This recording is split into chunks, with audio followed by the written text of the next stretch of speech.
In the desert of North Africa in the summer of 1942, a small band of soldiers were selected by the British for a unique mission. They all had the same special skill. They spoke fluent German. These men were the children of German Jews, victims of the Holocaust. And now they would have their revenge. They called themselves the Lions of Judah. The Lions of Judah were the Special Interrogation Group, or SIG.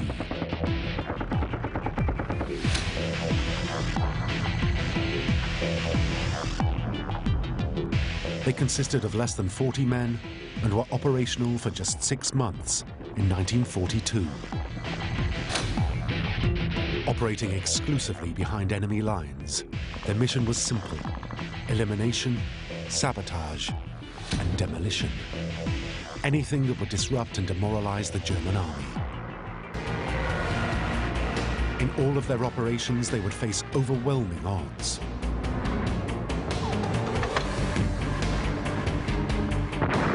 During their short quest to disrupt the Nazi war effort in North Africa, almost all were killed. This is the extraordinary story of the Special Interrogation Group and how they became part of British military folklore.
In March 1942, a man staggered out of the desert in North Africa. He wore an Afrika Korps uniform of the German army. Bloodied and dying of thirst, he had to make it back to base.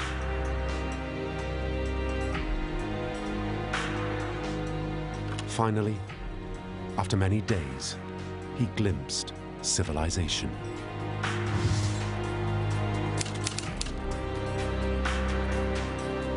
Before him, the outskirts of the city of Tobruk, the base for the British forces.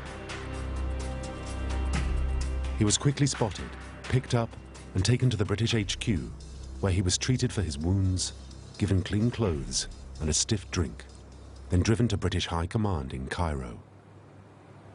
Only then did he meet with his commanding officers. For the man was not a German, but Captain Herbert Buck of the Scots Guards, and he had an extraordinary tale to tell.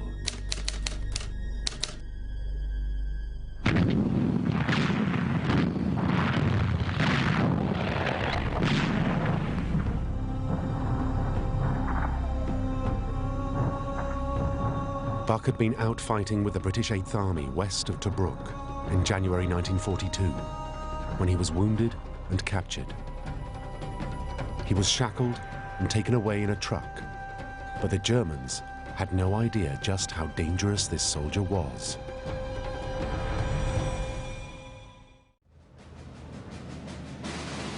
Buck easily passed himself off as a German soldier. Wearing an Afrika Korps uniform, he simply marched back to British territory, passing through Axis lines without difficulty. That was why, 2 weeks after escaping, Buck was back in British hands. As he related his experience to his superiors, an idea began to formulate in their minds. Buck seemed the ideal man to put in charge of a new unit called the Special Interrogation Group, or SIG. The job of the SIG was to go behind the enemy lines to create chaos. For that, they needed men fluent in German and willing to operate in hostile territory. Buck's own experience made him the perfect leader. The SIG were needed urgently because the German army were on the march in North Africa.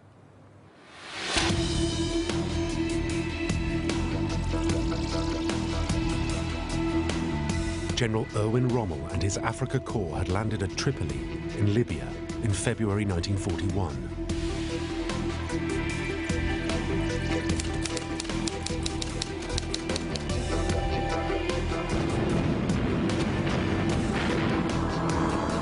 Despite being outnumbered, Rommel surprised the British by attacking, driving them out of Libya in just weeks.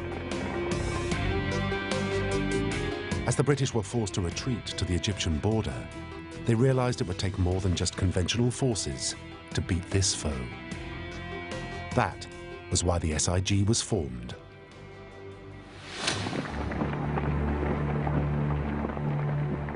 The SIG would be predominantly drawn from one particular body of men. The 51st Middle East Commando were a 600-strong unit made up mostly of German-speaking Jews who'd fled the Nazis.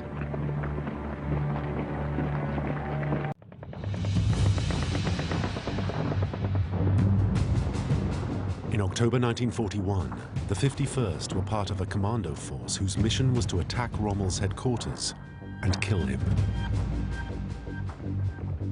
They failed, but most of the 51st got away unscathed. Among its ranks was a 26-year-old German Jew, Maurice Tiefenbrunner. In 1938, Maurice and his family were deported to Poland, but he escaped. Leaving his family, he eventually found his way to Antwerp, in Belgium.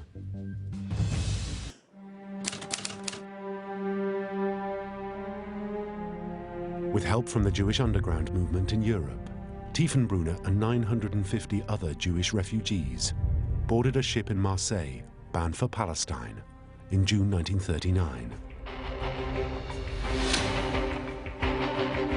Even in those early days, his strength of character was apparent. The SS Perita reached Palestine, but the British refused permission for it to dock. Tiefenbrunner seized control of the ship and ran it aground on Tel Aviv beach. He was interned by the British, but 2 weeks later war broke out and he was released and granted Palestinian citizenship.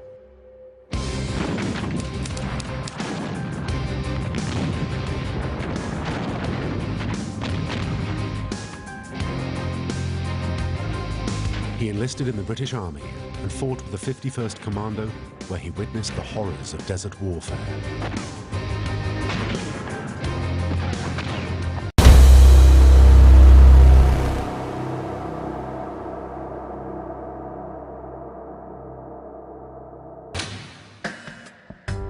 On the 17th of March 1942, Tiefenbrunner and the other men of the 51st were resting at a camp near the Suez Canal when a stranger appeared.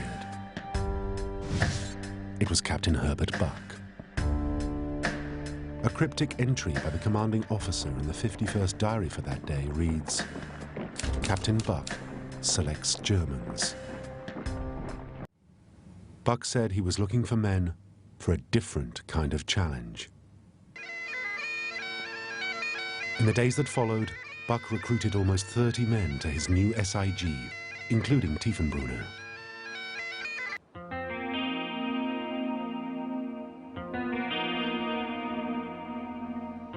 While most of the SIG were Jews from the 51st, some were recruited from Free Czech forces and the French Foreign Legion. The only criterion for selection was that they would be able to impersonate German soldiers impeccably. With the team assembled, the training began.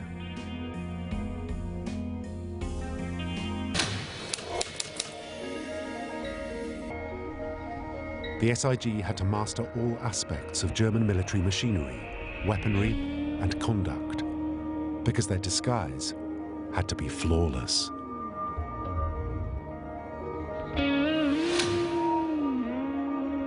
This note was sent to headquarters in Cairo requesting equipment in the shape of 1 German staff car and 2 1.5-ton trucks. Any other captured German equipment was highly valued and put to immediate use.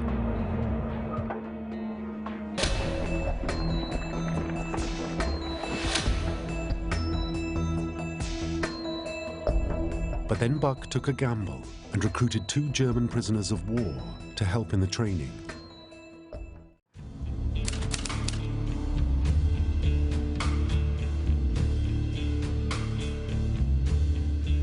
Walter Essner and Herbert Bruckner had been captured in November 1941, serving in the 361st Regiment of the Afrika Korps. They claimed to be anti-Nazis and were recruited by Buck to teach the SIG everything they knew about the Afrika Korps. But first, Buck had to ask permission to hire them. In his plans for the SIG, he described the decision as a necessary risk for training purposes, to have men who had recently been in the German army. But Tiefenbrunner had his suspicions and went to Buck to tell him. Buck's instinct was that the Germans could be trusted, and the training continued.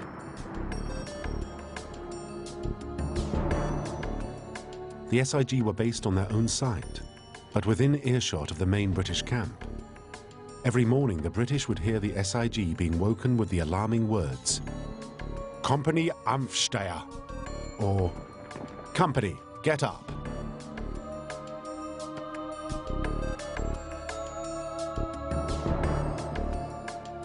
The men would be questioned suddenly on their German identities and marched to the mess room for interrogation.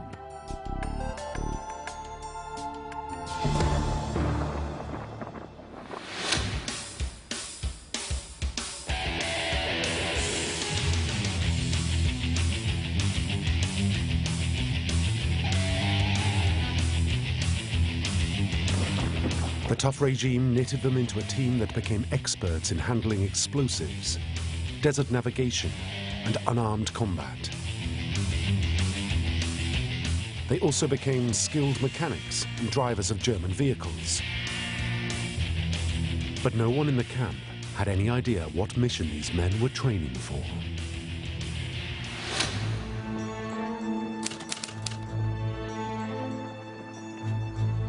Initially, the SIG mingled in prisoner-of-war camps with German soldiers to gather intelligence and learn how they behaved. This was the interrogation part of their job.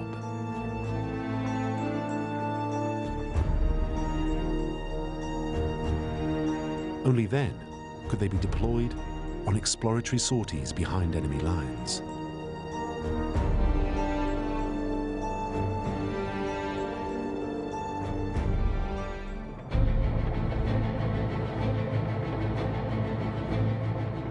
But the Nazis soon got wind that there were German spies in their camps. In fact, in June 1942, British intelligence translated a secret message from Hitler to Rommel regarding the existence of numerous German political refugees fighting in Africa, and that, should they not be mercilessly wiped out in battle, should have a military sentence pronounced immediately. The Nazis would show no mercy to the men of the SIG. Capture would mean certain death.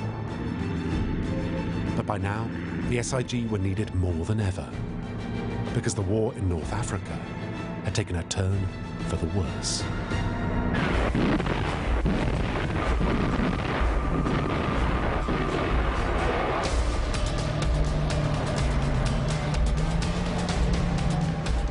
In June 1942, Rommel began a massive new assault on British forces.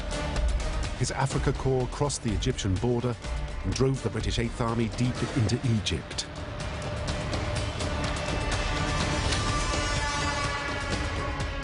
Rommel was less than 100 miles from the Suez Canal. If that fell, then the Royal Navy in the Mediterranean would be under threat.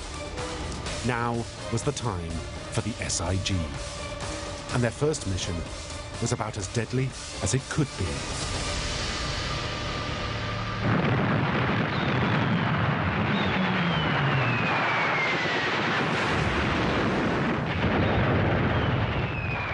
The British were particularly troubled by enemy aircraft based on the North African coast.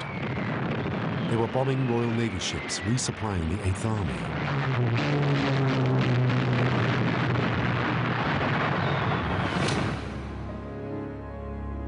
The SIG's task was to assist a new Special Forces unit, the Special Air Service, or SAS, and destroy as many aircraft as possible at 2 airfields, 100 miles west of Tobruk. The SAS was founded by Colonel David Stirling of the Scots Guards.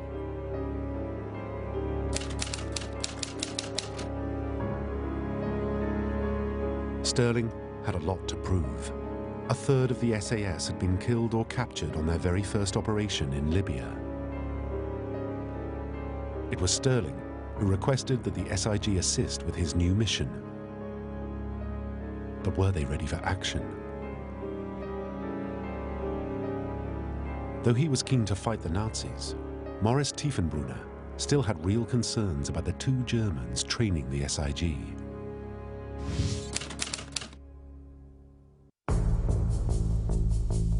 Tiefenbrunner's concerns were ignored, and he and the SIG were transported to the vast Siwa oasis in Egypt. Esner and Bruckner accompanied them.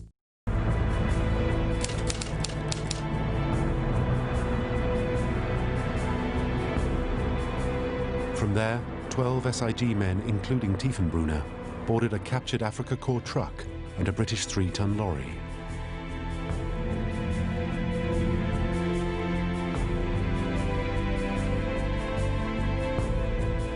"14 men from a Free French squadron also climbed in the back of the lorries. They were to act as captured prisoners of war. The SIG would be their German guards.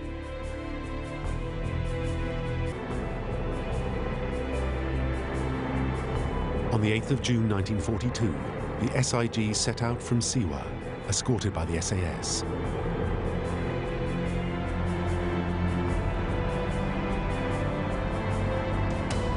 After 4 days, their escort left, and Tiefenbrunner and the SIG changed into their German uniforms. Now, they were on their own. One lorry was driven by the German prisoner of war Bruckner and had 9 French soldiers in the back.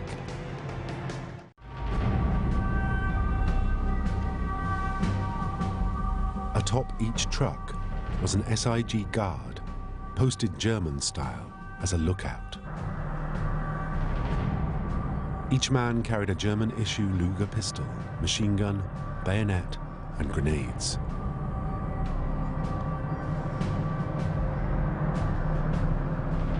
The French were dressed in khaki with blue caps and carried a pistol each. And each lorry also concealed 2 ready-mounted machine guns. The convoy soon came across several roadblocks, manned by Germans and Italians. But their disguise was convincing, and they were waved through, even being warned about the presence of British commandos. They spent the night a few miles from the 2 airfields, their intended targets.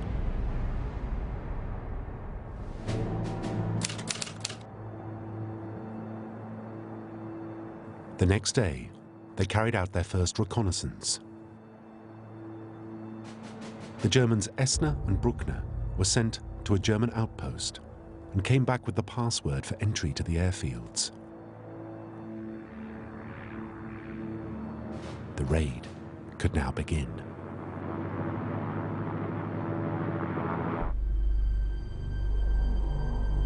At 9 p.m. on the 13th of June, Buck and the German prisoner Esner took 3 SIG and 5 French to the Matrub airfield. The French commanding officer and the other German prisoner, Bruckner, took 9 French and the remaining SIG to the airfield at Derna. Tiefenbrunner stayed behind at the rendezvous point.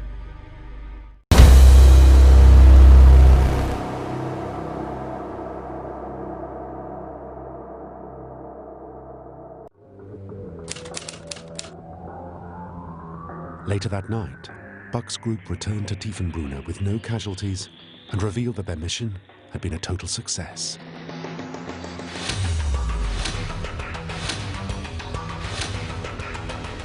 "27 German aircraft had been destroyed at the Matrub airfield. But what of the other party? Somewhere in the darkness, Tiefenbrunner heard a commotion. Minutes later, the truck was surrounded by Germans, who ordered all French out. No one moved. Instead, the SIG's machine guns opened up.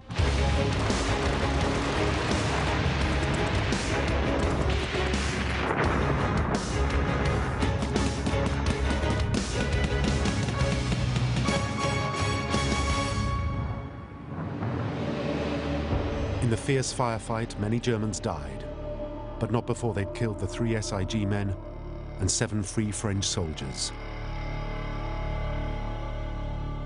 Though shocked at their losses, Buck, Tiefenbrunner, and the remaining men gathered their equipment and headed back to base. It was clear that Bruckner had betrayed the SIG. Captain Buck was devastated and was now more concerned about the other German, Essner. Tiefenbrunner guarded Essner for the week-long journey back to base. So was Essner a double agent too? We will never know, but he did try to escape and was shot dead. In subsequent weeks, the full story behind the airfield raids became clear. 2 Luftwaffe pilots captured in July 1942 revealed that the Germans knew the SIG were coming weeks before the raid. It was also rumored that Bruckner was flown to Berlin and awarded a Golden Iron Cross, and that this double agent's real name was in fact Brockman.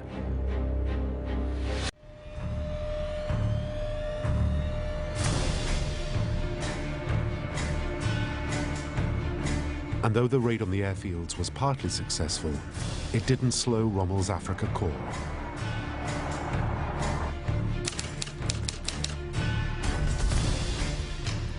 Rommel, who by now had been promoted to Field Marshal, made an attempt to break through to the Egyptian capital, Cairo.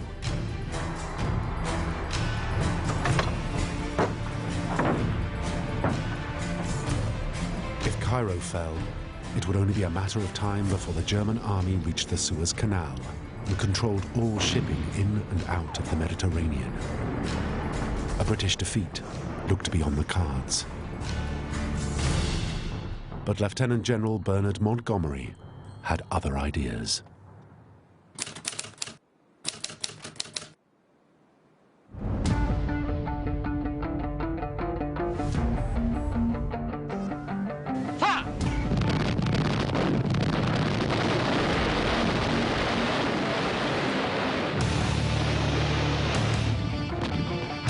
Montgomery had been tipped off by British intelligence and was ready for Rommel. In the Battle of Alam al-Halfa, Monty deliberately left a gap in the front line, enticing Rommel to attack. He then ordered his tanks to remain in their positions, instead of charging the enemy. The ground was now laid for the fiercest of battles, and Monty held the line.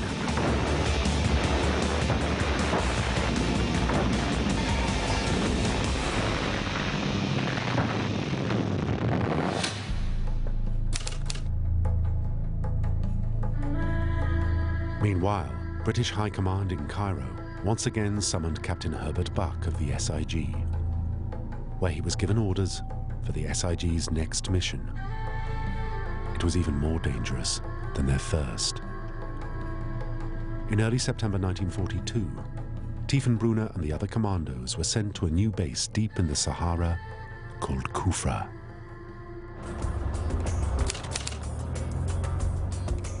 The Kufra base was home to another special force, the Long Range Desert Group, or LRDG. The LRDG was made up almost entirely of men from New Zealand and Rhodesia. Many of its members would go on to serve in the SAS. The LRDG were experts in desert navigation and specialized in reconnaissance and intelligence. During their stay at Kufra, the SIG rested or went swimming in either the salt lake or the freshwater pool constructed by the LRDG. But finding the SIG drilling in German uniforms and using German commands astonished even them.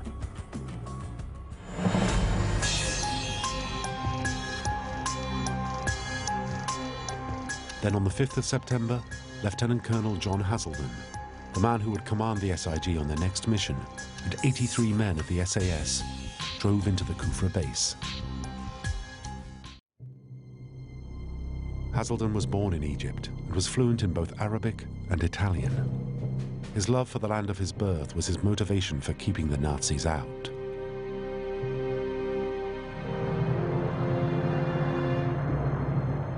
He arrived in Kufra to collect the men of the SIG for a perilous mission. It was called Operation Agreement, a raid on Tobruk. Tobruk was the most important seaport in Libya. It was the chief supply route for Rommel's army. It had been captured by the Afrika Korps on the 21st of June, 1942.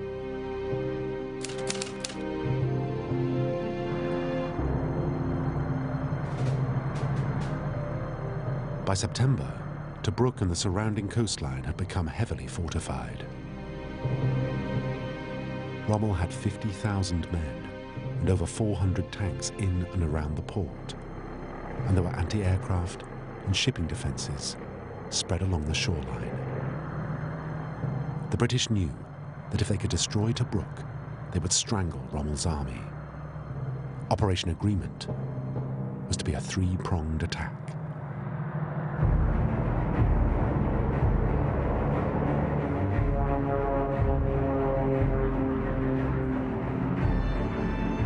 The Royal Air Force would begin the operation with a surprise bombing raid.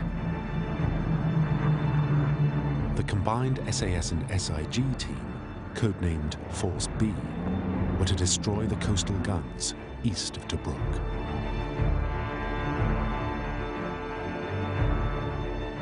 With the guns knocked out, 396 commandos waiting offshore on board HMS Zulu, HMS Sikh, and HMS Coventry would attempt a landing west of the port. They were codenamed Force C. And then an amphibious assault by motor torpedo boat, codenamed Force A, would land and attempt an assault on the port itself.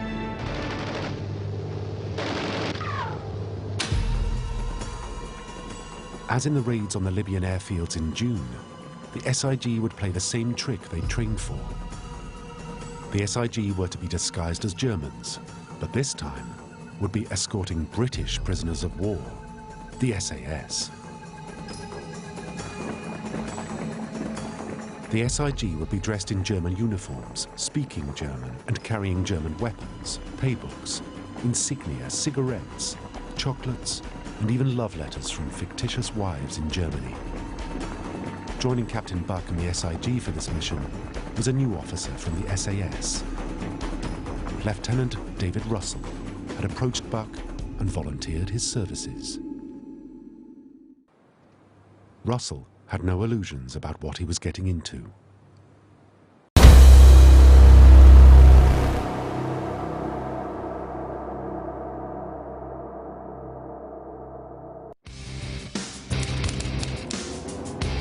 On the 5th of September, Force B, including Captain Buck, David Russell, and 6 men of the SIG, left Kufra for the 800-mile journey to Tobruk. They travelled in German trucks that had been painted with stolen Afrika Korps stencils.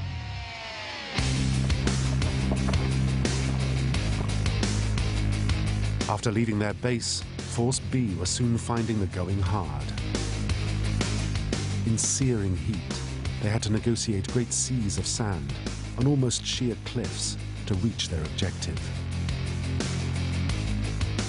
Trucks had to be dug out of the sand on several occasions.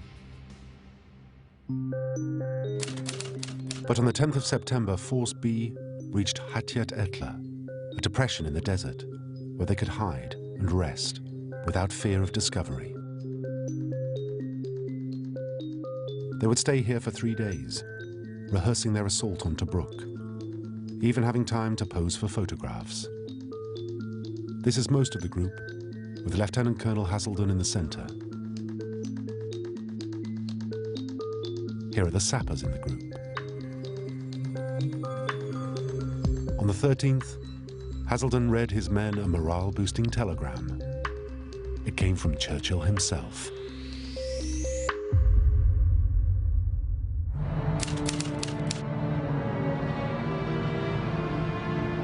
With their spirits raised, Force B and the SIG, now just 90 miles from Tobruk, set off for their objective.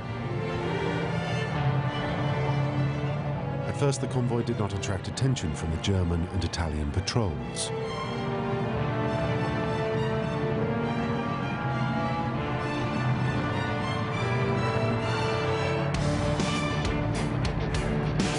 Four miles from Tobruk, one of the trucks was deliberately disabled and parked for use as a getaway vehicle. The 3 remaining trucks each had 30 SAS acting as prisoners of war and were driven, of course, by the German-speaking SIG.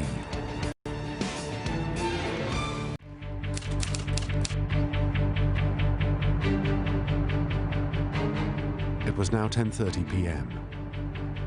Above the convoy, the RAF were about to signal the start of the mission.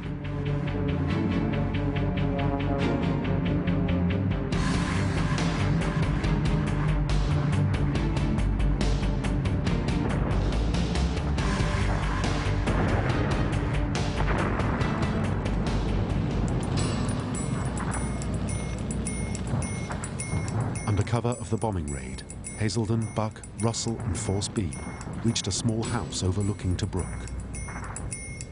They burst in and drove out or killed the Italian platoon inside. From here, they and their fellow commandos could stage raids on their intended targets, the coastal gun emplacements.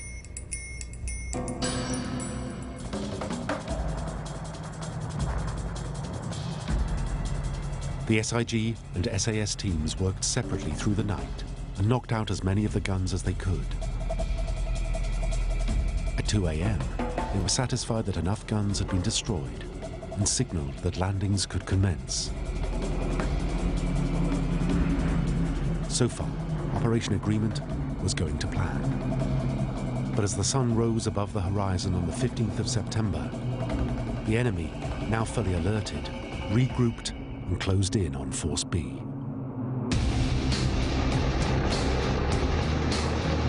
Realizing they were under attack, the Germans sent in masses of reinforcements. Cut off and outnumbered behind enemy lines, Force B, the SAS and the SIG were now sitting ducks. But they continued with their mission. They moved inland and took control of 4 anti-aircraft positions. But they were soon in deep trouble.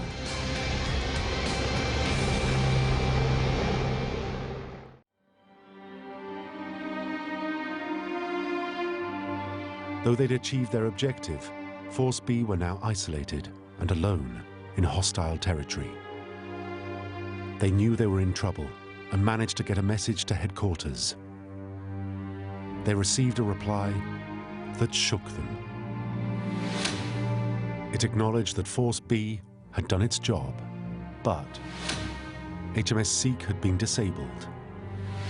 HMS Zulu had retreated after being hit while towing HMS Sikh.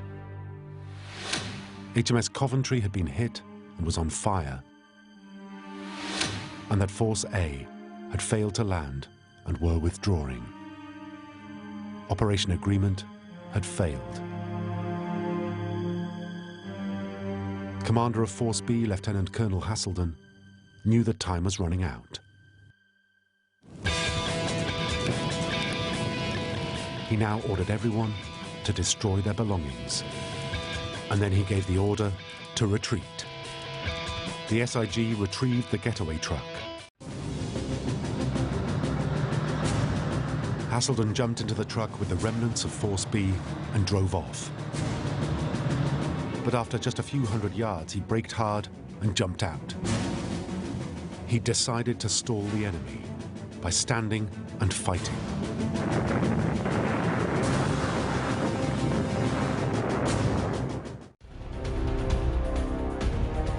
Three men of the SIG joined Haselden and they fought a pitched battle with the advancing forces. But they were soon overwhelmed, and Haselden was in trouble.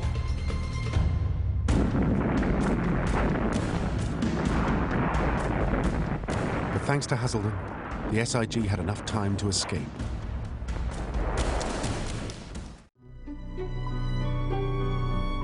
From the original Force B party of 90 men, 6 of the SIG survived.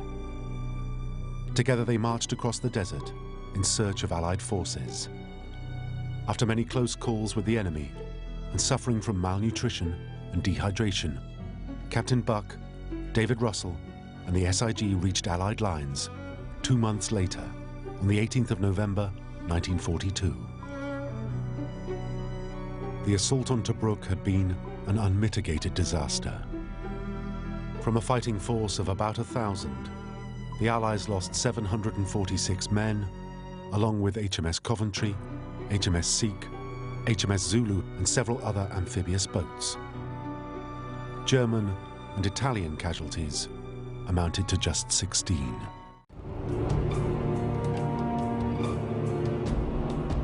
The failure at Tobruk marked the end of the SIG, and surviving members were transferred to other units.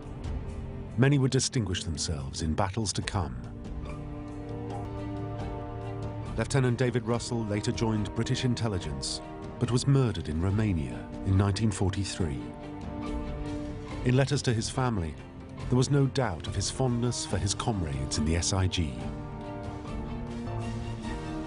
Captain Herbert Buck was killed in a plane crash while serving with the SAS in 1946. Maurice Tiefenbrunner also joined the SAS and became David Stirling's interpreter. He survived the war and is the only original member of the SIG living today. Tobruk, whose name is written deep in our Middle East campaigns. Tobruk, which we held as a fortress behind the enemy lines for 9 months and which had already changed hands twice, was ours once more. The date was November the 13th.